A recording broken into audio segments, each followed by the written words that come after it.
if Norcross course corrects and plays like they should, who's going to have to come to play? Yeah, I think JT Thor is the big guy. I mean, we know he's kind of one of the highest rated recruits. Of course, Adam Okoye, it has to be in that conversation. Taylor and Harris, all four of them. But I want to see JT Thor come out with a dominant performance tonight. He's got the length, he's got the size, he's got the shooting ability. He should be able to exert his will over this Churchill team, which does not have a lot of height across the board.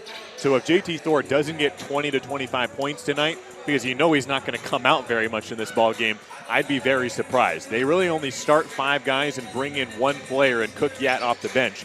So they play a 6-man rotation, and that's it.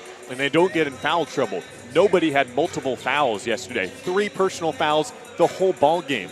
And they only had 1 guy come off the bench the entire contest. So I think JT Thor is going to play almost 32 minutes tonight, and I see him being really efficient in this ball game. Clean basketball. If Churchill's going to pull off the upset, they're going to need to do it from beyond the arc. Only 3 of 18 yesterday in a narrow win. They'll need to do better, and we'll have that action coming up for you here shortly as the buzzer's about to sound here at Liberty High School.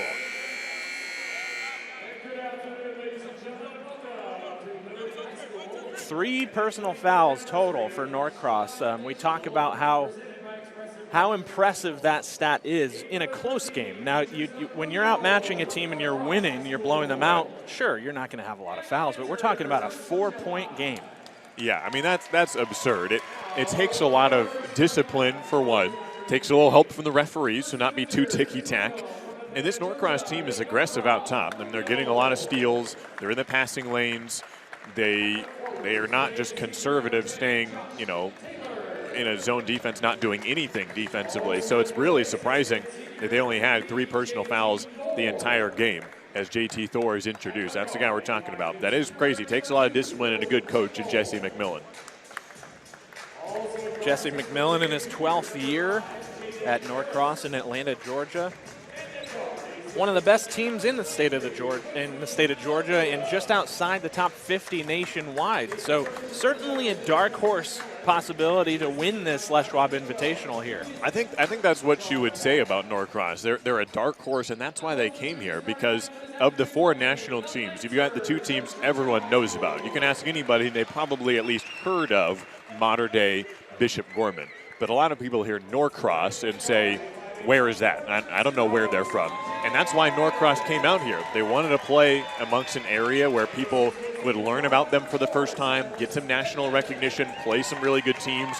They're going to go play in another tournament in January just to do the same thing. So they're going around the state, going around the country, and trying to get some national exposure as they try to make a run for another state championship in Georgia. As we see the starting 5 for the Churchill Lancers, no surprises here. Samaje Morgan, Silas Benyon, Kalen O'Neill, Brian Garacki, and Evan Pia. Again, coming off a 3-point win yesterday against Barlow, a team that they lost to last year here in this Les Schwab Invitational. Winning in dramatic fashion, a game-winning 3-pointer from Silas Benyon. Again, they did not shoot well from beyond the arc, but made one when it counted yesterday. Yeah, 2 for 17 from 3-point range until Silas Benyon eyed a 3 ball with just a few seconds left. It was a tie ball game, and he just lifted it up with 3.4 in the clock. And they already had a couple guys fouled out, and Silas Benyon stepped up and pushed Churchill into the winner's bracket. Norcross wearing navy blue, Churchill in the home whites. They're going to re-jump it. Number 23, Brian Garacki for Churchill, listed at 6'4". Tip easily won by Norcross. And they'll get going in their offense. Number 2, Will Campbell, the point guard. 5 assists yesterday in the win against West Lynn. Did not take a shot, so the consummate floor general, mid-range can't go. Really nice one-handed rebound, and they'll have a second chance at it here. Yeah, Norcross is a team where they rely on their trio of guys a lot with JT Thor, Taylor, and Adam Okoye. That's where all but 3 points of their entire scoring came yesterday, 59 of their 62, as JT Thor gets to the bucket, misses the bunny, and rebound to Benyon. but they're a team that really relies on the three, in part because they have a couple guys injured. Isaiah Williams would have been a starter if not for his broken hand, and Nasir McLean would have been in the rotation as well. So without those guys, they basically consolidated and said, we're going to put these three guys at the table. However many points they score, that's what we're going to have. Pump fake, no on the three. There's a more contested three, and it's off. And we talked about in the pregame, Churchill's going to need those to drop if they want a chance to win. Now Norcross looking to get in their half court. They'll take a quick three. No. Rebound Morgan for Churchill. How about Will Campbell taking his first shot attempt of the entire Les Schwab Invitational? Missing that one and still scoreless. A little bit sloppy to begin with. Silas Benyon with that travel. Both teams still settling down a little bit. I feel like the juices are kind of flowing. You know, Norcross traveled all the way across the country, took 2 flights on Christmas Day. A little bit of jet lag day one. Maybe they kind of hit their peak on day two. Churchill's riding off the juices of their game-winning shot yesterday. I think both teams are really feeling it to start. It's kind of what team's going to settle down first and find the flow of their offense. It's going to start out hot in this first half. This Norcross offense really fun to watch. It's a team that they like to score fast, but they're not going to force it. And you can tell they're really comfortable getting in the half-court offense because they've got the size to do so, especially against Churchill. That's really lacking in that area relatively. So one interesting note in terms of how Churchill's playing Norcross. They've matched up Kalen O'Neill defending JT Thor, and he's a bit outmatched, but Thor has missed a couple close shots, misses that one as well, can't get the rebound initially, but JT Thor comes back to slam it. Yeah, that's another situation where Churchill, you got to get that rebound. Second chance opportunities for a team that has the size of Norcross is not going to give you a chance to win. Deep three-point attempt by Benyon off the front end, and Norcross can add to their lead. Only 2-0 here 2 minutes in. Working it inside. We'll be seeing a lot of that today. Deep three-point attempt is pure. Nice shot from Quincy Adamokoya, the 6'6 senior. Yeah, Adamokoya looked really good yesterday. Second on the team with 20 points, added 4 rebounds and 6 for 12 shooting. Adamokoya is a sharp shooter from deep range, and Norcross in danger of putting this thing in near double digits so they can get a couple more buckets, but Harris misses that one. Yeah, tough shot, kind of forced there. Doesn't really seem like the possession that they want. Churchill able to hang on to it, still scoreless. And Kelly Bookin over on the Churchill bench is going to call a timeout. He can't be happy with what he likes, with what he's seeing so far. Yeah, I mean, defensively, you're going to give up some shots. JT Thor is going to be too hard to stop, but you can't leave Adamokoya that wide open from three-point range. And then offensively, Churchill has not gotten a whole lot of good looks. They had a good three-point attempt in the first possession by Silas Benyon, but other than that, you can tell this length is really bothering Churchill, as it did yesterday against West Linn. I mean, the Lions only scored 58 points against this Norcross team, so it's really not defense that's going to be the problem for Norcross. They held West Linn to only, 10? It was mostly three-point shooting. They were 10 from 27 from three-point range yesterday for West Linn. So it's not going to be buckets down low. They're not going to dominate in post-ups. It's if they get hot from three-point range is really the main chance for Churchill. And they didn't do that yesterday, just 3 of 18. Against a Barlow team that defensively probably isn't as good as Norcross. So Bookin has got to be a little worried in the huddle. He knows he needs to get three-point shooters open. Again, they've had good looks. They need to get him to fall. 5:26 left in the first, just getting started here in the second session, the night session, day 2 of the Les Schwab Invitational. 24th annual here at Liberty High School.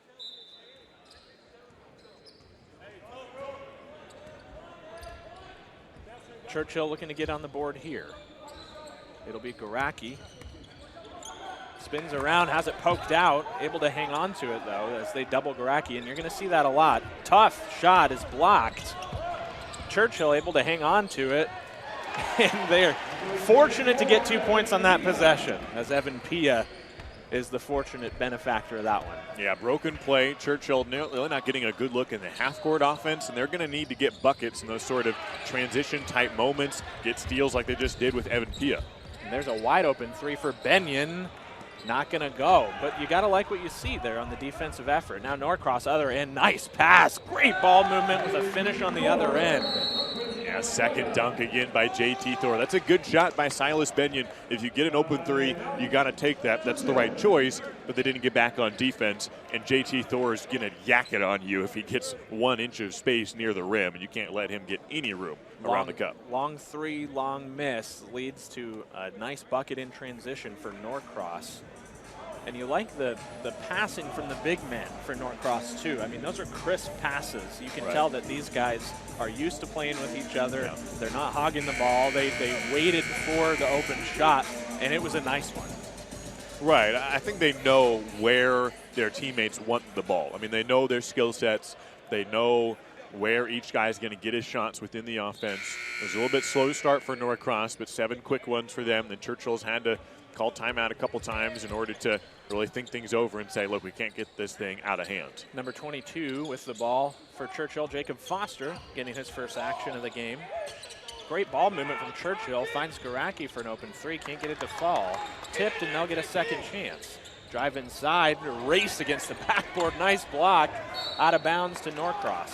Yeah, Kalen O'Neill just swatted away off the backboard. He's going to have a tough matchup all night long guarding JT Thor. Honestly, if he can hold Thor in check, then any offense he provides is a bonus. But he gives up a lot of length on both sides. He's 6'3", Thor is 6'10". Churchill settling into a 2-3 zone. Likely will be in this 2-3 zone the whole game. Saved, but Churchill able to get to it. Morgan now up ahead. Benyon, and that's a goaltending. Basket's going to count. So good fast break. Couple of points there for Churchill. Yeah, Norcross really missed an opportunity. So Churchill started to settle in that 2-3 zone, and Norcross doesn't even have a chance to penetrate it before Taylor just let it go right through his hands. And Churchill has to capitalize on that sort of thing. They can't count on the ball going right through his hands every time, but when it does, sure, get Silas Benyon out there in transition, get a goaltending call, have the backboard, count it for 2. Norcross now going to take their time. Drive baseline, nice pass. Catches it with one hand, can't get it to go. Second effort, no problem for JT Thor. Now Churchill looking to move. They know they're going to have to get points from beyond the arc or in the fast break here. But Norcross able to get back. Pick and pop, no, drives inside, hard off the glass. And this length from Norcross is really showing up. And great move and pass by Will Campbell on that last possession as Taylor recovers that loose ball. Generally, when we think of drive and kick, you're thinking drive and pass to the three-point line. But it doesn't have to be. It can be a drive and drop off right in front of the basket, or it can be to the three-point line like Will Campbell does right then, gets it right back, three-pointers off the mark. But it was a great pass right in front of the rim to get JT Thor in position on that last possession. A lot of contact on that as Churchill was looking to push tempo. No call, and then they're called for it on the other end. So that one will be on number 22, Kalen O'Neill for Churchill. 2 quick ones for him. Dylan Carson will have some big moments and big minutes coming in. O'Neill fouled out yesterday, as did Samaje Morgan. O'Neill fouling out on that technical foul yesterday against Barlow. So with 2 personals on him, they're going to be even more outmatched size-wise with JT Thor and Taylor down low. So Churchill's really going to have to come up big, and Carson coming off the bench to play big minutes defensively. Number 44, Dylan Carson, the 6'5 senior, actually has an inch or 2 on O'Neill. Nice D up top by Garacki, and that's going to be Churchill basketball. JT Thor let it go out of bounds, thinking, okay, the refs are going to call that our ball, but the referees say, no, Garacki didn't touch it, that's off you. And Churchill gets another bucket. You can tell that Norcross kind of is just yet to explode. It felt like the entire game against Westland, you're just waiting for them to go on a run, and they never pulled away. And so far, kind of similar story here against Churchill, because a little bit sloppy of a play, and they haven't really had sustained half-court possessions and ending them with good looks. And Churchill keeps on making the most of it and holding them in check. Churchill's still not efficient offensively, just 4 points, but Norcross hasn't done much the other way either. First foul for Norcross, that's on Jaden Harris, number 5. Churchill back to it. Baseline mid-range jumper, looks good, is good. So off the bench, it's Dylan Carson, the 6'5 senior, with a couple of points here early on. Yeah, that's big. I mean, we knew he had to play big defensively as JT Thor goes mid-range the other way and responds to Carson's shot. But any offense Dylan Carson can bring to the table will be a big boost for the Lancers. Back the other way, Garacki, corner 3. No. Second chance, Norcross off running. 3-on-2, what a block, and they're going to call an offensive foul as Samaje Morgan planted his feet. Great take from the sophomore. Oof. I don't know what play is more impressive, for Samaje Morgan to be willing to stand in front of Josh Taylor or for Silas Benyon to elevate on this one. Look how high Adam Okoye gets, but Benyon gets up to knock it away, and he was livid, thinking they were calling the foul on him. And luckily, it was an offensive foul with Samaje Morgan putting his body on the line. Morgan takes it inside, can't finish. Norcross looking to push. Again, if they're going to push, if it's there. If it's not, they'll take it back out. Cross-court pass, three-pointer, yes. That's a great look. And, it doesn't have to be all the point guard. Will Campbell's a good passer as the starting point for Norcross. But if they get those wings involved with good passing, that's huge, too. Great ball movement from Churchill. Leads to an open three. Can't get it to go. Another opportunity here, though. Now Morgan off. Norcross again.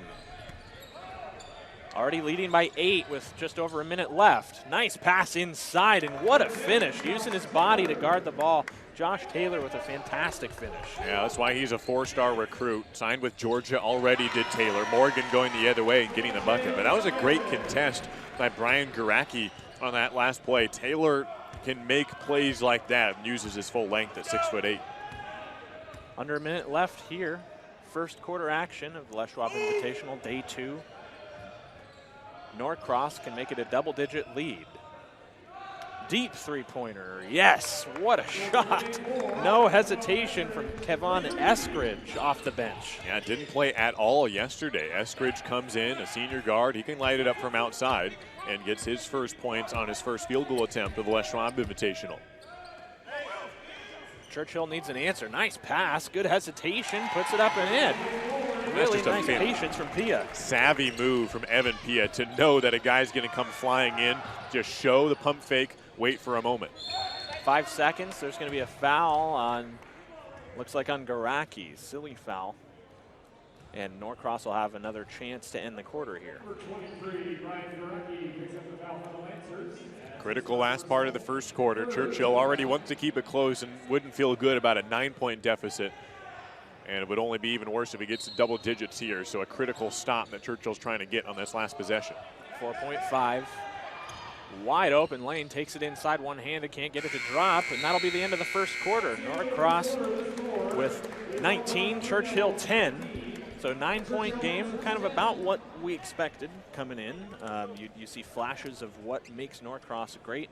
Churchill had some opportunities, some open threes that just didn't fall. Right. I think we see a little bit of Norcross and what they bring to the table with this 9-point lead. The question is, can they sustain it? Because, yeah, sure, they look good right now, but with West Lim, they outscored them in a couple periods. I mean, it was tied after the first quarter yesterday, then up by 5 at halftime, outscored them by 3 more in the third quarter. They never pulled away, and so they're up by 9 right now. Great, but can Jesse McMillan push them to a larger lead, get this to double digits by halftime? 8 of 17 from the floor for Norcross, 3 of 6 from beyond the arc for their 19 points. 6 assists on those 8 makes.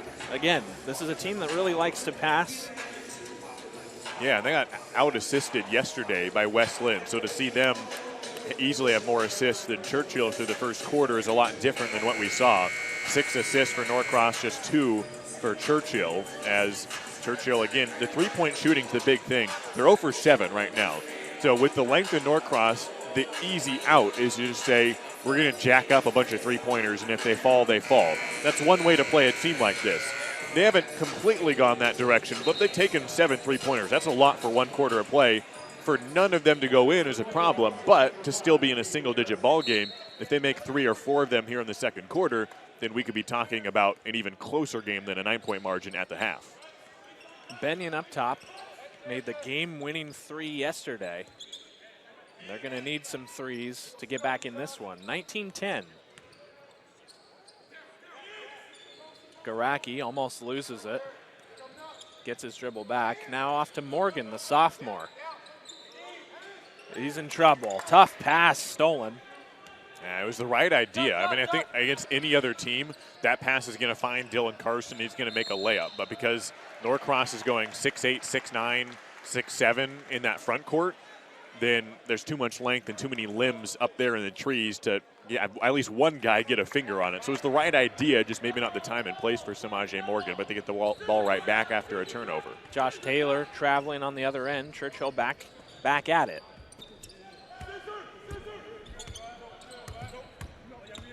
Now it's Benyon driving baseline, needs to get rid of it, does. Thinks about a 3, no. Good ball movement, but not a lot going on inside. Morgan Now kicks it off to Garacki. And Churchill doesn't really seem to be in much of a hurry here. Just looking for an opportunity. This is the longest offensive possession they've had all day. Can they get a look in the half-court offense? Benyon dumps it off. Open three, and it goes. So Churchill with their first three-pointer, and it's from Evan Pia, the 6-foot senior. That's huge. If Churchill can start seeing those three-pointers drop, this game can change in a hurry. But if they stay cold from three-point range, this game's going to be a Norcross victory. You can almost guarantee it. Jaden Harris long on the three, tipped, rebound, fought for and won by Churchill. Good box out by Benyon. Now Churchill trailing by 6 to Norcross. Get back into it. Samaje Morgan, Coach Bookin had nothing but good things to say about this sophomore. And we'll have more of his story later today. And the three-pointer is good. Wow, it's Dylan Carson off the bench. Who would have seen that coming? 0 for 7 from three-point range in quarter number 1, and they quickly hit 2 in a row. Dylan Carson has hit a couple jumpers, and all of a sudden it's a one-possession ball game. Reversion to the mean, three-point game. Norcross needs to get something going offensively. Dangerous pass, somehow able to get it through. Morgan fell asleep defensively, and it's back to a 5-point game. You got to keep your head on a swivel, and I think he was transitioning from looking at the ball to looking at his man and help side defense and just lost track of where it was and where his man was cutting to. Morgan, tough jumper, can't get it to go. Rebound Eskridge, and he'll run it up all the way, one-handed, but off the back end. And not the finish he was looking for there. There's been a couple times now that Churchill has left Kevon Eskridge wide open. Nobody guarded him. No, they just forgot about him. At the end of the first quarter, they were trying to get a stop with 4 seconds left, and nobody guarded Kevon Eskridge. And they did the same thing right now, and they've been bailed out both times. As Eskridge, a powerful dunk attempt, but it goes all the way out of bounds. JT Thor checks out for Norcross for the first time. Churchill, again, taking their time, trying to be patient. You know that Bookin had a lot to say in that huddle after the first quarter with only 10 points. You could tell Churchill was rushing it. Not so thus far in the second quarter. Corner three, not going to go. And Garacki tried to pack it and can't get the second chance attempt to go. And now it's Norcross, already up 5. Deep three-pointer. Rebounded by Norcross, and another missed dunk attempt. Wow. These are 3 highlight plays that get 90% of the way to being the highlight and don't quite finish there. Garacki's near putback, Eskridge's missed dunk, nice Euro step from Benyon, and that other missed dunk just a second ago. These guys are so close to finishing off a highlight reel play, but not quite executing it to the finish. It'll be interesting to see what Norcross looks like with Thor on the bench, though he's set to check back in after the next dead ball. Trying to take advantage. Morgan defensively inside number 0 for Churchill, standing at about 5'9", maybe on a good day. Now on the low block, checked by Garacki, kick back out. What a nice finish there. Jaden Harris, beautiful touch. He didn't really do much scoring yesterday, but a big 2 points there. Yeah, just 3 points all game. The most important one was the free throw to seal it at the end, but he wasn't much of a scorer in the middle part of the game to be a factor, but he's kind of being that today, including that bucket moments ago. Benyon tries the same thing, doesn't fall that time. Quick three in transition, short. Rebound Churchill. Oh, and fouled on his way down. Benyon definitely had it, but got smacked by Jaden Harris on his way down. Yeah, Benyon sold it a little bit, but probably the right call. He goes up and gets that ball. And you kind of got to do that. As much as you can box out against this Norcross team, you got to make some athletic plays, jump up high, grab the ball, and get fouled if you can. Second personal on Harris. He'll stay in with 3:30 left in the first half. Silas Benyon is clearly a little bit shaken up. He's a gamer. He's going to stay in, but we'll see how much that affects him. Yeah, he's hurting a little bit after that, but doesn't seem to be limping. I think he's still in football shape. He's a free safety and a wide receiver on the Churchill football team as well. So he's taking shots harder than this. It's usually with pads on, albeit. Morgan dumps it off. Pump fake, no, now mid-range, tougher shot. Rebound fought for and won somehow by Churchill. Morgan kicks it off to Carson, and Dylan Carson with 7 points. Yeah, a couple of the times that Churchill's had their best offense is where Norcross thinks it has the defensive rebound and a couple players already go out for the outlet pass, and then Churchill snags the loose ball and then scores because Norcross has exited the paint. And so sometimes Churchill's best offense has just been those kind of moments where they're not really in the half court, but not necessarily a fast break. They can get those buckets and those 50-50 balls. That's key. Tough D here from Churchill in the 2-3. Getting a little bit lost here, though. They're trying to find the open man is Norcross. Only leading by 3 against 5A Oregon team Churchill of Eugene, Oregon. Nearing the 2-minute mark here. Calling out the play is Jaden Harris, the 6'3 junior. And a carry. Wow.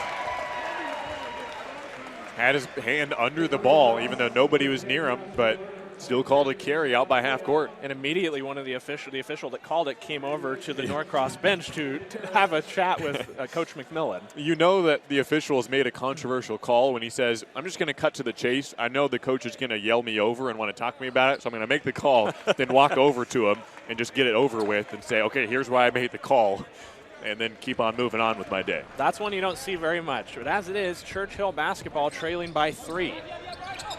Garacki left alone. Now Morgan around a Garacki pick. Tries to get it to him, can't, and it's tipped out of bounds. No, it wasn't tipped. He just lost the handle on it. So right back to Norcross. A couple silly turnovers back-to-back for both teams. Yeah, just a little miscommunication. Thought that his teammate was cut to the outside and underhanded it to nobody. So Churchill's got to limit the turnovers. They have to make the most of every possession if they're going to keep this thing close against the Blue Devils. Norcross really would love a bucket here. Only 23 points as we near halftime. Will Campbell waiting for a pick. Now dumps it off to Taylor and JT Thor. Who else? They're taking their time here, being very patient offensively. Again, you see number 2, Will Campbell, up there. You think, why isn't he taking the shot? Not a player really known for taking a lot of shots, as it's Josh Taylor taking it inside, drawing the contact, and we'll see our first free throws of the game. Yeah, I think Norcross is getting a little antsy offensively. I mean, that possession kind of dragged on and nothing was happening. And I think Taylor kind of felt, well, we've had the ball for this long, I have to shoot it. Now, that's not technically true, but I see why he feels that way. Churchill just switched to a man-to-man defense.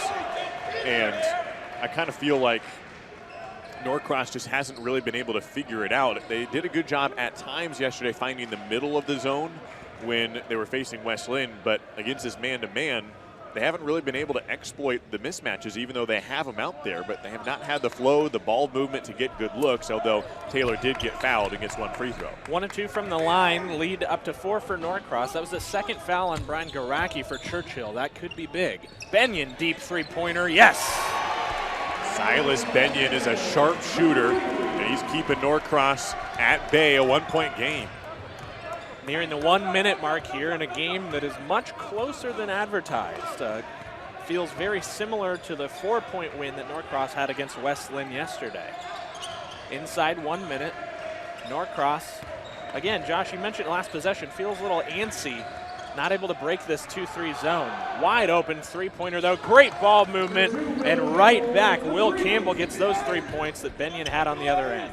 Yeah, Norcross knew that they're not getting as good of looks from their star players right now. JT Thor has not been dominant. Neither Adam Okoye or Taylor has really ripped off a big run. So when Will Campbell starts scoring on you, you really start feeling bad if you're Churchill because you did a good job of stopping the other 3 main guys. Nearing 20 seconds left in the half here. Samaje Morgan wearing number 0. They'll wait for the last possession here. They'd love to go in the locker room trailing by 1 possession. Doubling Benyon way up high. Nice trap, and now Norcross able to get the steal. Fantastic. 5 seconds. Corner 3. Way short, but as it is, Norcross will take a 4-point lead into the locker room, 27-23. That was a really fun quarter of basketball. We have had so few blowouts in the Schwab Invitational. Every game is close until late in the 4th quarter, it seems. Really competitive teams that are battling it out. Even teams that are outmatched size-wise or even talent-wise, they've played above and kept it close, and this has been a fun first half. Yeah, 7 points off the bench for Churchill from Dylan Carson, who only got in because Kalen O'Neill had a couple of quick fouls. Yeah, I mean, Kalen O'Neill barely played at all in this first half, so that's only another thing that's going to add to Churchill's momentum in the 3rd quarter. All right, so 4-point game here at Les Schwab Invitational. Day 2, Norcross Blue Devils lead the Churchill Lancers by 4, 27-23. We'll be back with the second half of action here shortly on Flow Hoops.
Welcome back to the Les Schwab Invitational. I'm Matt Walton. This is Josh Wharton. We've got a close game between Norcross and Churchill, and it's 27-23. Not quite the game we were expecting.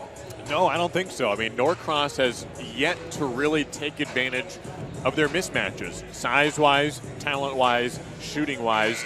I've yet to really diagnose exactly what it is and what the problem is. Yesterday, you can chalk it up to jet lag. All right, write that one off. They only won by 4, but there's 3 games left.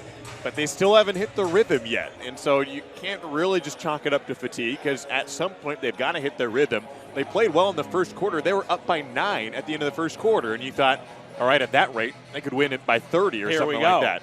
But Churchill came back, got some bench guys going. Dylan Carson looked really good off the bench. And all of a sudden, it's a close game, and either team could win this one. Norcross only 8 points in the second quarter, which is leading to the fact we only got a 4-point game. And the rebounding battle about even. And you would think, again, Norcross has a massive size advantage over Churchill. But Churchill's able to get the rebounds playing some scrappy basketball. Right. The fact that these two teams have the same number of offensive rebounds in this one, especially when Kalen O'Neill barely played at all for Churchill. I mean, he only got a few minutes before going into foul trouble. 5 minutes of playing time for Kalen O'Neill of Churchill before picking up 2 fouls. And yet both teams had 4 offensive rebounds. I mean, that's absurd.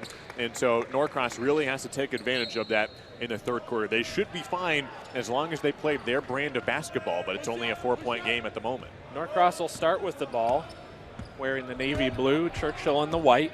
27-23 here, day 2 of the Les Schwab Invitational. Mid-range jumper off the glass, no. And now Churchill looking to push tempo. Benyon,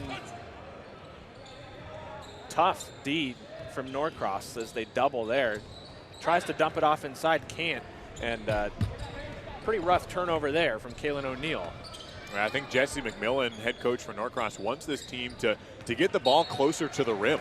And as in when they still have possession of it and not throwing it out of bounds under the rim, I mean, he wants to curl. He wants to get players driving to the hoop. He wants them to use their athleticism, because their best offense today has when JT Thor has been dunking the ball. Now, that's not easy to happen every time, but at the same time, with the length he has right on 6'9", 6'10", for JT Thor, for the 4-star recruit, he should be getting around the rim more. Instead, they've been settling for a lot of jumpers. Turnover for each team to start off the second half here. Minute gone by in the third quarter. 27-23, Norcross leads. Churchill has been at their best when they take their time and find the open man, and as they do here. Garacki with his first points makes it a 1-point game. Yeah, he did not look good from the beginning. 0 for 4 from the first half for Brian Garacki, but he's kind of like to see that one drop down. And if they can only get the additions of Garacki and O'Neill, arguably their two best players who both went scoreless in the first half, and they were only down by 4 at the end of the first half, I mean, that's crazy. Yeah, you like the double there on Thor. He was on the low block and had to pass out. Open jump shot, no good.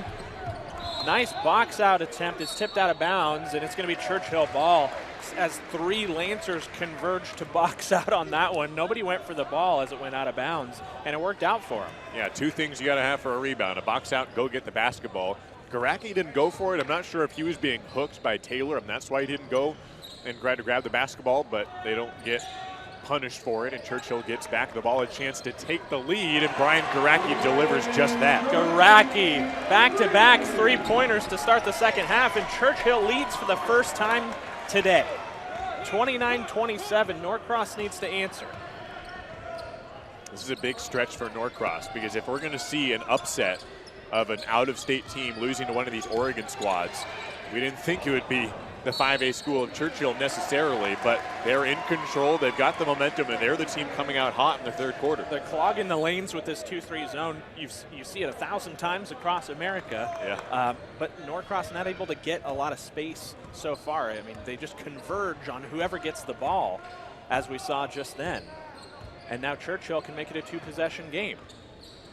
2.5 minutes gone by here in the third quarter. Garacki takes it inside, high off the glass, but he's fouled.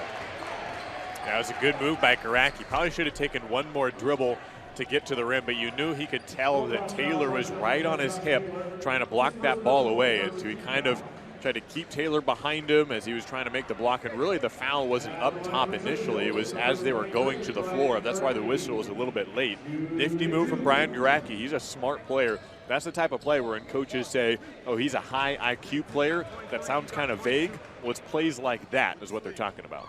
First free throw, good. Josh Taylor, number 10, he's kind of limping his right shin. He was holding it while he was laying down there. You can kind of see him reaching for it on the replay there as he checks out for Norcross.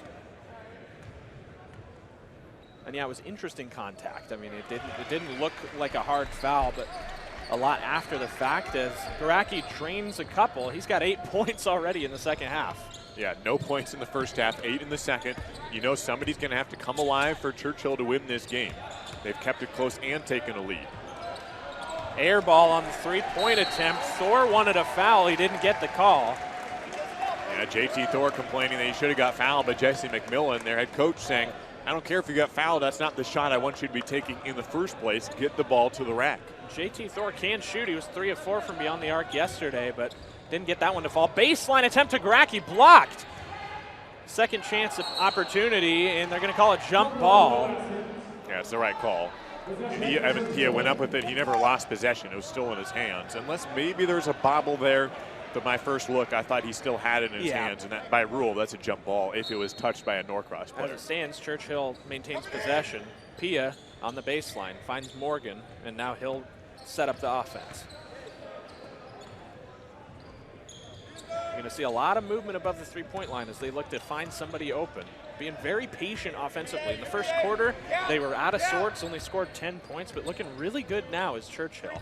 This is the crazy thing about the Les Schwab Invitational is how quickly a team's run through the tournament can change just based on day one as Brian Garacki tries to go 3 for 3 from 3-point range but misses that one. Churchill very well could be in the consolation bracket if Silas Benyon had not hit that 3-pointer just before the buzzer yesterday. Instead, they're in the winner's bracket, and they're beating Norcross. So they go from 0 for 1, and who knows what would have happened if they'd played in the consolation as Silas Benyon takes a charge, gives the ball back to Norcross, and now they're on pace to be going 2-0 if they can hold on to this lead against the Blue Devils. The defense of Churchill in the second half has been incredible. Norcross yet to score here in the third quarter. We're almost halfway through, and it's plays like what we just saw from Benyon that are the big reason that that's the case. I think it's the shot selection, honestly. I mean, Norcross is settling a lot. When's the last time that you saw Norcross take a layup? Like even a contested layup. I mean, contested layups are still decently good shots as long as you're not getting completely swatted. There's a guy in the area. And Norcross should be taking plenty of contested layups, and contested for them oftentimes means a 6'10" guy shooting over a 6'6" guy. That's contested technically, but it's a good shot if you're close to the rim. But how often has Norcross really taken any shots from 6 feet and in? They've taken a lot of 15-footers, a lot of contested jumpers, a lot of three-pointers. JT Thor airballed that one, maybe got hit on the arm, but probably shouldn't be shooting that shot to begin with. And here's how Churchill's doing it is when a guy like Thor gets the ball down low, or when Josh Taylor gets the ball down low. We saw it here in the second half. Thor got it on the low block, and he was immediately triple teamed. Yeah. So they're saying we're not going to let you beat us down low. You guys have to move the ball. You have to make a three. You think that they'd be able to take advantage of their size, but Churchill playing really scrappy, forcing turnovers, like we saw there from Silas Benyon, and he was fired up. Gave somebody a high five along the baseline there. 4-point lead for Churchill after the timeout from Norcross, and it's Benyon almost loses a handle on it. Now Samaje Morgan, the lone sophomore starter for these Lancers. Pia thinks about a three. He'll pull it out. No hurry is Churchill, and Norcross not putting a lot of defensive pressure on him, so they're able to kind of take their time. Deep three-pointer from Benyon, way off. Not the shot that they wanted to see, and now look out, Norcross in transition, tipped and stolen up ahead. 2-on-1 opportunity, shot blocked. Now back to Norcross as things get a little sloppy here in transition. Timeout called, wise timeout by Kevon Eskridge. And really sloppy on either end for both teams there. Yeah, both teams gambling a lot on defense right now, with Jaden Harris going one way for Norcross, had the ball slapped out of his hands, maybe a little bit on the arm, but the officials are letting him play. Then it's the same call on the other way. They didn't call the foul with Evan Pia taking that shot, but the officials are consistent. They didn't call it on either end, and both times the defense, a little bit of a gamble. They're not playing straight up, but they're getting a hand on the ball. A couple of forced turnovers each way. Churchill still leads it by 2 possessions. Only 9 fouls called for both teams, across both teams here, which plays to Churchill's advantage if they're able to get a little scrappy and able to check a little bit more. And Norcross is flummoxed. They've yet to score here in the second half. Nearly 5 minutes gone by. Out of a timeout, it's Will Campbell. Running Thor off a pick, and he's fouled immediately. Now you can see how much Churchill is plugging up the lane. They finally get him close to the basket, and they rule it's on the floor, no free throws, even though JT Thor disagrees with that. But he's still not getting to the rim. That's a better shot than before, 13, 14 footer, but it's still not contested layups. It's not backdoor cuts to the rim. It's nothing as close to the basket as what they should be getting. Now Jaden Harris will run the play, being checked by Silas Benyon. Doesn't use the pick. Now back to Harris.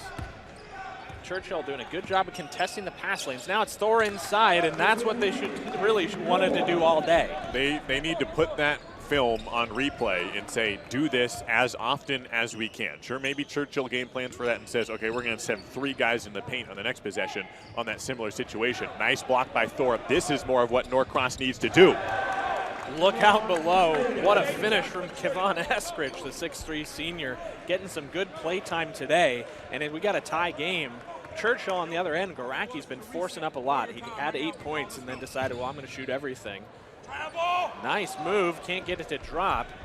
Now Norcross can regain the lead. They're trying to work it inside to Thor, who wasn't there, and they're just going to try it every time. Tipped, but able to hang on to it. What a finish! Contested dunk by Adam Okoye. Wow. Oh my goodness. And a put back as well. JT Thor, 2 quick buckets, but Quincy Adamokoya, they have posters out there in the lobby. I think that's the next edition of the poster they need to print out. 8 incredibly fast points from Norcross as Churchill calls timeout. Take a look at this dunk. Contested, no problem. Oh my goodness. And that was after a bad pass. Adamokoya tried to enter it in the post to JT Thor. Not an accurate pass. He threw it to the wrong shoulder, but lucky for him, the tip out from the post was the perfect assist, and he just comes back and cocks it back over Brian Garacki. Goes from his left to his right, and now we're seeing those flashes of just pure athleticism and size that we knew made Norcross a favorite in this game. Great basketball game so far. Only a 4-point game, but I mean, we were going, where is the offense for Norcross? They hadn't scored at all 5 minutes in, scored 8 points within a minute. Yeah, 8-0 run just like that. And we've been waiting all tournament. I mean, this Norcross team could go anywhere from LSI champion contender to they win the first game and then lose a couple in the winner's bracket. And you're seeing right there what their ceiling is in those 2 plays we saw before the timeout. Way more defensive pressure now from Norcross. Morgan takes it inside. Fancy move, can't get it to go. Now Norcross in transition. Adamokoya thinks about a 3. No, it's blocked. They're going to call a foul, though. He was bailed out on that one. He was a little too far under as he kind of went up for another dunk. But instead, he earns himself a trip to the line. We talk about heat check 3-pointers. How about heat check dunks? Quincy Adamokoya was kind of feeling himself, had a timeout in between, but goes up high, and Kalen O'Neill felt, nah, you're not going to pull that trick on us 2 times in a row. 3rd personal on Kalen O'Neill for Churchill, number 22, as the first free throw rims out for Adamokoya. Yeah, watch this. He's kind of too far under, and he wants to finish with his right. He's right-handed. Didn't switch to his left, which is about the only way he could have finished that. Doesn't matter, as he splits a pair at the line. 5-point lead now for the Blue Devils. I think that's a big reason why Kalen O'Neill is the only Oregon player in the class of 2020 signed to a Division I program. It's a lot of the defense, the length. He's not that tall, but he makes the most of it. Good shooter as well. He signed to Eastern Washington. Thought about a step-back 3, no. And they're not able to find anything right now. And you notice all of a sudden Churchill seems like they're hurrying. They get a 3-point look there, and it's good. Kalen O'Neill, they needed that one. I think that's the right spot. I mean, Dylan Carson had an open look from 3-point range earlier in that possession, made the right choice just to pass it out, the ball movement around the perimeter. And all of a sudden, after Norcross took a quick 8-0 run, Churchill's weathered the storm a little bit. Benyon rims out, tipped Norcross. Under a minute left here in the 3rd. Norcross wanting to run. Now they'll set things up, leading by 2. What a game here. Day 2 at the Les Schwab Invitational. Norcross all the way from Atlanta, Georgia, just outside the top 50 nationwide, playing 5A Churchill from Eugene. 2-point game. Open 3, had to think about it, but drains it. And Kevon Eskridge has been really nice for Norcross off the bench. Didn't play 1 minute yesterday. Some big shots today. Now last possession for Churchill to cut into the lead. Morgan needs to get rid of it. 3 seconds. Deep 3-pointer from Benyon. No. A couple of them rattled out there. And Norcross adds 1 point to their halftime lead, 39-34. A really fun quarter. Yeah, I mean, Churchill led for a pretty good portion of that 3rd period. And we started to think, uh-oh, upset alert. What's going to happen here? Is this going to be the first Oregon team to finally make it happen? Because we saw 4 games in a row, every game of the evening session yesterday, and it was a pretty similar storyline. Oregon team nearly takes down an out-of-state team, but falls just short, time after time. Maybe this game will end up being the same storyline, but Churchill's got a shot here in the 4th quarter, coming to take a lead, then giving it back up, so they could do the same thing in the 4th. And how big is the timeout? Norcross hadn't scored a point in almost 5 minutes. Jesse McMillan calls timeout, and I mean, he's a fiery coach. You know, there are a lot of fiery coaches at these top-level schools, though we certainly will not see as much of that fiery nature from Mater Dei in their game later. Regardless, they rattle off 8 quick points off a transition, and here's what I'd like to talk about for a second, Josh. Churchill was firing at all cylinders. They were being patient, taking their time, passing the ball. All of a sudden, Garacki gets 8 points and thinks, well, I'm going to force everything. Airballs a three-pointer. It has a contested lay-in that's swatted. And all of a sudden, Norcross regains the lead. Right. I think it comes down to which team is able to realize we're not playing right now, and so something has to change. Which team can make the adjustments in the middle of the game? You don't always have a timeout to spare to settle things down. Okay, what are we going to do? Stop the momentum. Sometimes you just got to shift the momentum and flip a switch at times in the middle of the game. And both of these teams have done it in the third quarter. Churchill started it, Norcross came back, then Churchill cut the lead again, and it's a close game heading into the fourth. JT Thor leads all scorers in the game with 12. Offensive foul. They're going to call that on Josh Taylor, I believe. Really nice sell. And Churchill prides himself on selling fouls like that, as you can kind of see number 22, Kalen O'Neill, jawing a little bit. Yeah, Josh Taylor has really been stymied today. He went 11 of 14 from the floor yesterday, led the team with 24 points. But today, Josh Taylor only 3 points the entire game. He's only taken 3 shots. It's Benyon. And again, you're seeing the patience from Churchill. Morgan being checked very closely. A lot of space in the middle because Norcross knows Churchill's probably not going to try to get it done in the key. They're going to be looking for threes here. Just about a minute gone by here in the fourth quarter. 5-point lead for Norcross. And Silas Benyon, a big three-pointer yesterday to send his team into the winner's bracket. Takes it inside, up and in, a lot of contact, somehow able to finish. What a move from Silas Benyon. In the trees for Silas Benyon, but he kind of noticed that JT Thor was brought out top. That's what Dylan Carson brings to the table. He's knocked down a couple jumpers, so he stretches the defense as Taylor goes up high and is swatted up top. Another athletic play for Churchill. What a block from behind. Morgan can't finish. Norcross now in transition. They've got numbers. Can't finish, but earned a trip to the line. Boy, Silas Benyon can probably posterize block just about anybody in the tournament. Which is more impressive to me than a poster dunk is to get the timing and the accuracy to block a dunk like he nearly just did on Kevon Eskridge. And they've had a couple other dunk attempts from Adam Okoye where he went up thinking, I'm about to get on ESPN SportsCenter, and instead he found the ball bouncing away after a missed dunk attempt. And it was a nice play in transition for Norcross to earn a trip to the line. And Kevon Eskridge, again, he didn't play yesterday. And if he makes his free throw, he's in double figures. Yeah. One of the only reasons that Norcross has a lead right now. Yeah, their rotation is kind of interesting. They brought in Cook Yatt off the bench, played 9 minutes yesterday, and nobody else other than their starting 5. Today, Kevon Eskridge has been a big asset for them. Hasn't played great, not super efficient, but added a nice scoring complement as Josh Taylor has really been a non-factor for the Blue Devils. Back to a 2-possession ball game for Norcross. Churchill needs an answer. A couple minutes gone by here in the fourth quarter. You know Benyon wants to take a three. Being checked very closely by Will Campbell. And now it's Garacki, who had 8 lightning-fast points in the third quarter and then went cold. O'Neill tries to take it inside on Thor, and it's blocked easily. That's definitely not the shot that they wanted, but they're lucky that it goes out of bounds off of Thor. Yeah, I think at that point Churchill rotated the ball a couple of times and makes Norcross works for it, but then they kind of settle for a contested shot with JT Thor right in front of you. That's not the shot you want, and they're kind of lucky to get the ball back. Benyon will get things going again. And this is one of the few times that Churchill's been without Samaje Morgan, their point guard number 0. Whistle on the floor, and they're going to call, I think it's an offensive foul. Yep. Away from the ball.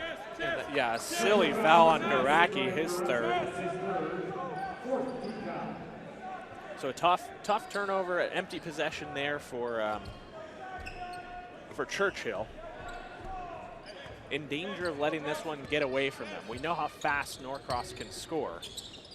And if they start getting things working inside, it could be trouble for the Lancers. Dribble drive, spin move, a little hard off the rim. Rebound fought for and won, and there's going to be a foul on Churchill. It should be on the floor as Taylor able to win that rebound easily over 3 Lancers. Yeah, Churchill's done a great job rebounding so far, kind of limiting Norcross. They've had their offensive rebounds here and there, but haven't dominated in that category, but Taylor too much to handle that time. Eskridge inbounds it, and Adam McCoy is fouled immediately. But it was a smart foul by Evan Pia because it would have been an easy 2. But Churchill now up to 6 team fouls just like that. Long inbound pass, and now Norcross will get the offense set up. Loses a handle on it. Now Churchill in transition. Thinks about a 3, no. And it's a travel by O'Neal. And that's tough because Pia thought about taking the transition 3, dumped it off instead to O'Neal, who turns the ball over. Yeah, right idea. I mean, you got to get those buckets fast. If you can get a good shot in transition off a turnover, you got to get these buckets at some point. And Churchill's only scored 36 points, as high of a scoring team as they've been this season. Every bucket counts for a lot, and every takeaway, like this one from Benyon.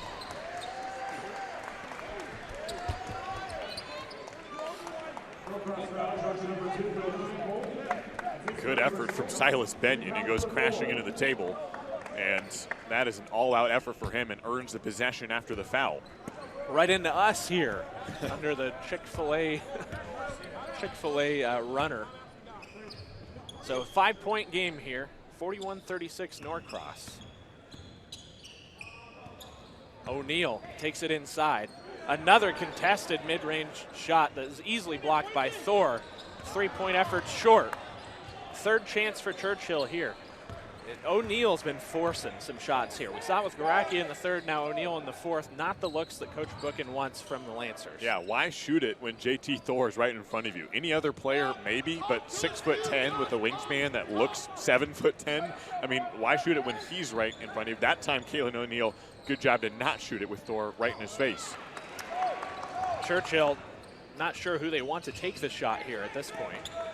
O'Neal thinks about it inside. Nice pass. Good patience from Kalen O'Neal to find Garacki baseline. And finally, JT Thor wasn't guarding the ball. It seemed like he kept on switching on ball every guy. It was like every time a Churchill player got it, wait, how is JT Thor guarding me again with the ball? And finally, Garacki found himself, no JT Thor around me? All right, I'll try to dunk this home. 3-point ball game, 3:30 left. Thor inside, try to finger roll it, but he's fouled. And it was a nice effort from JT Thor. He wasn't trying to slam it, was trying to just lay it in, but draws the foul. Only the first personal foul on Dylan Carson, number 44 for Churchill. A couple of free throws here for Thor. He's kind of had a quiet 12 points today. He had a couple dunks early, but hasn't done a whole lot since then. And 6 for 11 from the floor. So he's been efficient. Stats-wise, he's had a good game. You just feel like maybe, I don't want to say left something on the table, because he's played well, and obviously he deserves the 4-star status that he's got. Churchill's just done a good job of bottling him up and not allowing him to get into spots where he can dominate. 43-38 as we near the 3-minute mark here in this day 2 game at the Schwab Invitational. Try to find a man baseline, can't, it's stolen. Norcross looking to go in transition. No problem, 2 hands, and it's JT Thor with the emphatic dunk. Lead back up to 7 for Norcross. They led by 11 fairly early in the first half. A 7-point lead late here. And you kind of get the feeling like Churchill is just playing a really well-coached game, and against any 5A Midwestern League team like they'll be facing all season, this would be a win for them. I mean, they played well enough to get a victory. And I think they still learned a lot about themselves in this game, and it's not over by any means. It's only a 7-point margin. But the athleticism is too much from Norcross. I mean, they still left a lot on the table as well. Absolutely. The challenge is Churchill needs to play an almost perfect game to get a win against a team of this caliber. And they have almost played a perfect game. We've seen just a few stretches in the second half where players were forcing the ball. They're at their best when they're patient. Take 45 seconds if you need 45 seconds, right, and find the open man. And there have been stretches in the third and the fourth where they haven't done that, and that's why it's a 7-point deficit that they're looking at here with 3:03 left. Yeah, Churchill's kind of known as the run and shoot team. We shoot 7 seconds into this ball game, but weirdly enough, it's been really low scoring in their games. I mean, the first quarter score when they were playing Barlow yesterday, 5-5 after this first period against the Bruins, as Evan Pia is livid at that call for a moment before realizing they caught it right. And that was a nice take there. Nice find to get Pia driving inside into the land of the Giants. And 2 points on the goaltend. Full court pressure here from Churchill now. They're going to switch things up into a zone press. Try to force a turnover. They're not able to, and now Norcross can set up the offense. Will Campbell, the 5'10 senior.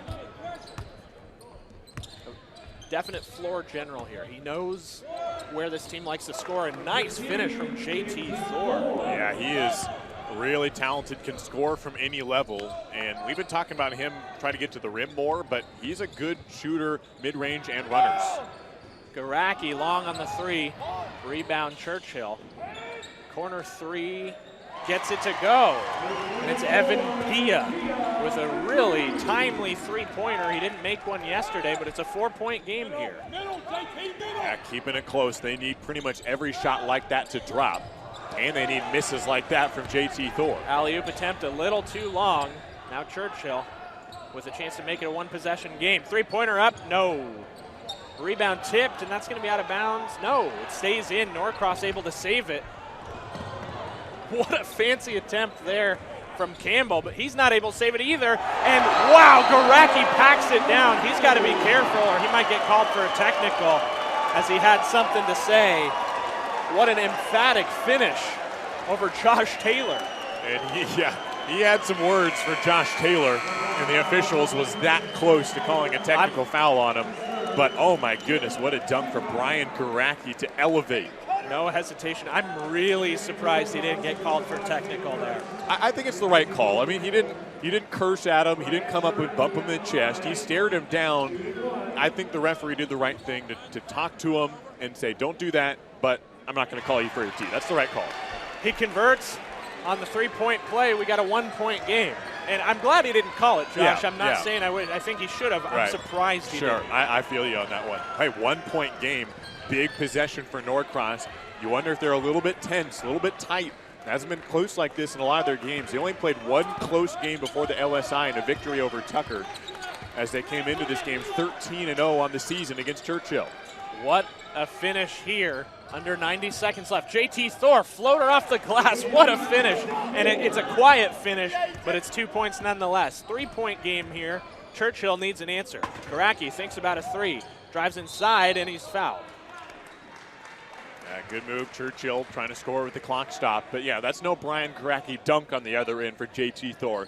But that counts for 2 points. That's what they needed. Get the ball in JT Thor's hands. Maybe a little bit too much isolation. Whether or not they can count on that for the entire game or the rest of the LSI is yet to see. But hey, right now they need buckets. Just get it out of this one with a win. But Kalen O'Neill trying to go the other way. Kalen O'Neill has really been padding JT Thor's block stats because that's the 3rd time he's put up a bad shot right in front of him. Now Norcross make it a 2-possession game. Thor misses, tips, no. And there's going to be a foul on the floor as it was Josh Taylor who was able to get the rebound. It's getting a little chippy. And that's going to be a 1-and-1, I believe, for Josh Taylor. I think everyone else thought that everyone else was mad, but no one was actually trying to start a fight. And Josh Taylor says, I'm not trying to punch anybody. Don't worry. You don't have to separate me. I was just on the floor. We're good here. Fourth personal on Kalen O'Neill. Yeah, big free throws for Josh Taylor here right now, who's 0 for 1 from the strike, or 1 for 2, and now 2 for 3. Makes the front end of the 1-and-1 always important, but especially to make it a 2-possession game. That's big for Norcross. Well, with 42 seconds left, we could see 5 to 10 more, 5 to 7 more possessions in the rest of this game. Misses the back end. 40 seconds left. 2-possession game. Churchill needs a bucket. Doesn't need a 3. Bad pass tipped, and now Norcross with the ball. They're going to need to foul here is Churchill, and they do, but not after a lot of time comes off the clock. That's where JT Thor's length comes into play. I think he blocked that pass with his elbow, just reaching his arms out in the passing lane. And here's where Jaden Harris comes up big. He had 3 points yesterday, but arguably no one had a more timely score than him when he sealed the game with the free throw at the end as Norcross escaped over Westland. And again, in the clutch, he gets the free throw. Big free throw here. It's a 2-possession game regardless, but now Churchill, if he makes this, going to need a couple threes with 30 seconds left. 6-point game. Samaji Morgan. Who's it going to be? Who's going to take the three? No, it's Morgan taking it inside and drawing the foul. So a heads-up play. Doesn't do you a whole lot of good, though, because even if he makes both of these, it's still a 2-possession game. Yeah, the only way this works is if you get a quick stop after this and really extend the game with a lot of extra possessions, and you have to make both free throws. So it could work out as a bit of a risk. At some point, they're probably going to have to take a three. The question is now or later with 23 seconds. They're close to it, and that's a big missed free throw. No matter what the outcome, you really got to like the effort from Churchill, playing against a team ranked in the 50s nationally, as Morgan makes the back end of those 2 free throws. Oh, and they don't foul, and it pays off for him as a bad pass is corralled by Churchill, but they need to score quick. Benyon, tough three-pointer, and it's hard. Gets his own rebound, takes another three, may have been tipped, and there's going to be a foul on the floor. I believe that it's that's right, yeah, Garacki was fouled, so he'll go to the line for a 1-and-1. Man, Silas Benyon could have cut to the rim there for a moment. I don't know if he was worried about the length from JT Thor or if he was just really eyeballing a three-pointer. I'm thinking we've got to get a three right now, which, to be fair, they do. I mean, down by 5, and now the time's down to 8 seconds. So I get it. It just seemed like a quick two-pointer, but at the same time, you need points, and at some point, a two-pointer isn't going to help you that much. Garacki makes the first of 2 free throws, and if he makes both of them, it's a 3-point basketball game. Only 8.5 seconds remain, though. And so they almost assuredly need a steal as Garacki drains the second. Adam McCoya trying to find somebody, and he calls timeout looking for an official. Where is he? Where is he? I'm getting close to 5 seconds here, but finally gets it. So heads up timeout from Adam McCoya. Norcross clinging to a 3-point lead. Churchill does exactly what they need to do. They force a quick timeout. Yeah, I think this is the point where Norcross could really benefit from Isaiah Williams being healthy. The starting guard for them would kind of be a distributor. I mean, Will Campbell's played well, and these other guys that have slotted in for Norcross, but you can tell that the offense just isn't quite in rhythm yet. But they played just well enough against Westland to win by 4, just well enough against Churchill to lead by 3. That this thing is not over. If it's a turnover or they miss a couple free throws, all of a sudden it's a 1-possession game, and you know Silas Benyon is not scared to take a buzzer beater if he gets the opportunity. A look in at the huddle there for Churchill. Coach Bookin wearing the glasses and the sharp haircut. Always one of the more fashionable LSI coaches. Nobody can touch Coach Strickland at Jefferson, obviously. But I think that Bookin's in that next tier. Different types of styles, but both excel in their respective areas. 3-point game. Norcross needs to inbound the basketball. Churchill will foul immediately, most likely, but they sure would love to get a steal here. And it's JT Thor on the baseline, going to be inbounded. Garacki's kind of a free safety here, and they easily get it inbounded to Adam McCoya, who will be at the line.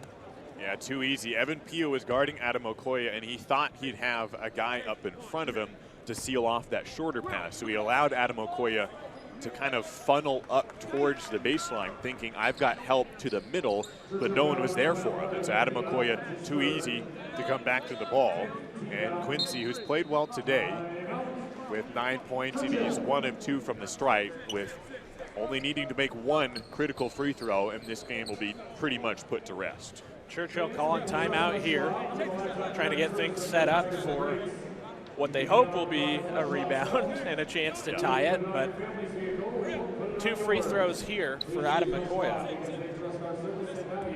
He was 5 of 6 from the line in a close win against West Lynn yesterday. So definitely the guy that Norcross wants at the stripe to seal this one. Yeah, I mean, Quincy has looked really good today. Been shooting 3 for 5, but most of those baskets have been high-flying dunks or dunk attempts. So the question is, can he get the touch, calmly knock down a free throw, and Norcross will advance to the semifinals. And if they can get there, I mean, anything can happen because they could face Mater Dei in that game to get to the championship game. But we could also be talking about Churchill pulling out a miraculous victory, and then they're on to the semis. Mater Dei, the only national team that really kind of had what looks like on the box score a dominating win. You're right, and even then they were down by 1 at halftime, but the final score was the only one that really looked good of the out-of-state teams beating the Oregon squads. A couple of head coaches for collegiate programs here in the VIP section. Coach Wayne Tinkle for Oregon State. Yep. And is that who I think it is? Dana Altman over there on the half court. So Oregon State and Oregon as Adam Okoye gets 2 big ones for Norcross. No hesitation. Churchill, what a great game coming in here and off a 3-point win yesterday, playing a national power and taking them to the brink. 4 seconds. Garacki will get the last shot of the game. No. Rebound Thor. And as it stands, a 5-point win for Norcross after a 4-point win yesterday. Doesn't matter how you do it, but they're in the semifinals. No, they played well, did just enough to get the victory, and we'll be excited to see them in the semis. We'll take a look at the final box score here momentarily. Josh is going to see if he can't grab an interview with somebody from the Norcross bench. My guess, head coach Jesse McMillan in his 12th year. Now Norcross, state champs in Georgia in 2011 and 2013, runner-up in 17 and 18. And again, sitting just outside the top 50 nationally. That's going to jump up if they have a good run here at the Les Schwab Invitational. The 24th Les Schwab Invitational at Hillsboro, in Hillsboro, Oregon, at Liberty High School. Hillsboro, just outside Portland, for those of you who are out of state and not familiar with the name. A fantastic event. Some really good talent has made its way through this tournament.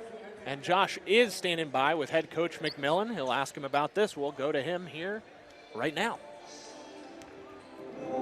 Here with Jesse McMillan after Norcross pulls out the gutty victory. It's been a rough couple of first 2 games, but you do move on to the semifinals. Offensively, what do you think is the biggest key that you want to improve on as you head to the 3rd game of the LSI tomorrow? I wouldn't necessarily say it's been rough. I think it's good basketball teams. I think it's a great tournament. I mean, if we were coming out here and winning by 25 points, it wouldn't be worth flying 3,000 miles. So this is the challenge that we want. Our guys have to execute, have to understand how to rebound the basketball and just execute under pressure. So this has been fantastic for us. And we said in our pregame, it doesn't matter if we win by 100 or 1, we just want to stay in the championship bracket as long as we can. So we're hoping that we get another great challenge tomorrow, and I think our guys will be up for it. You improved to 14-0 on the season. You came out here partially to get some national recognition, see some teams that you haven't faced before. What do you think you've learned from your team now getting 2 victories in the LSI? We're playing 2 Oregon teams, and it's a completely different style of basketball than what we're used to in Atlanta, and that's good for us. It's a more patient brand so far. Guys are moving without the basketball a little bit more.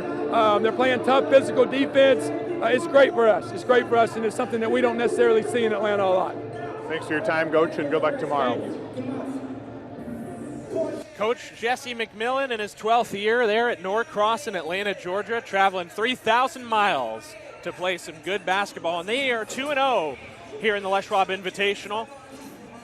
We'll have more action here at the LSI in just a few minutes. We've got another great game coming up with Crater and Jefferson, a big-time Oregon matchup. Can't wait to have you. Stick around here on Flow Hoops.